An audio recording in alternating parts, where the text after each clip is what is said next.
being born on the south side of Chicago in a blue-collar environment, you don't make excuses for yourself.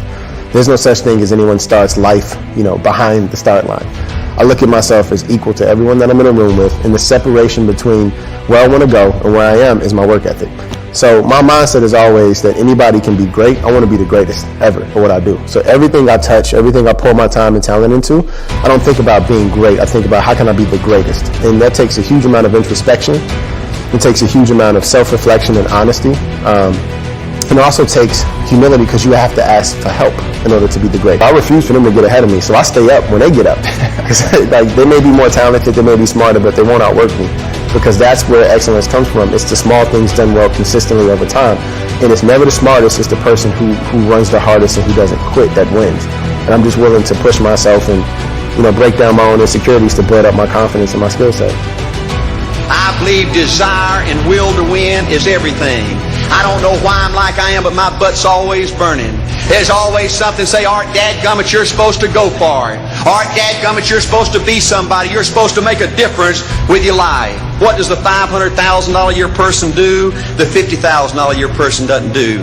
You look at the outside and study those two individuals, everything seems to be the same.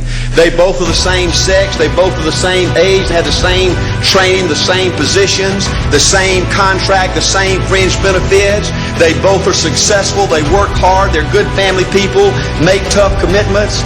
But what's the difference? What does the $500,000 a year person do? The $50,000 a year person doesn't do. He pays the price and a little bit more. He works hard and a little bit more. He's loyal to the company and a little bit more. He believes in a little bit more. He makes money and a little bit more. He saves money and a little bit more.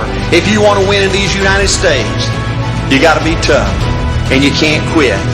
The battle that's within is greater than the battle that's in the world. So once you're able to fight that consistently and calm yourself and control yourself and be methodical and specific about how you respond, nothing will surprise you. You're immovable at that point. You won't waver. You won't break. And I always tell my kids, like, yo, you can bend, that's okay, but you'll never break. Breaking is when you feel like you can't come back from something. Bending is when you get punched, but you get back up. It's a palm tree versus a dry twig. Palm trees are bend over, but they don't snap when the wind blows. And so, people like Marcus Aurelius are important in my life because you don't see that anymore. You don't see people who have stuff thrown at them and they respond with logic. Critical discourse is no longer an art form. Rhetoric and learning how to have a healthy debate is no longer practice. It's just, I go out, I say what I want, I don't think about the repercussions. Words are things, and they leave a residue of positivity and negativity on the person and on the place where you say those things. So I really focus on making sure that the words that come out of my mouth, they bring life. They don't destroy. Found two things out about smart people. I think it's almost impossible for a smart person to win in business in America today, because I find smart people spend their whole lifetime figuring things out. They always trying to figure out an easier way and a quicker way. And another thing I found out about smart people is they just don't get around to doing nothing. And see, somebody like Art Williams, everybody says, well, he can't do it. And somebody like that can't do it, but he does.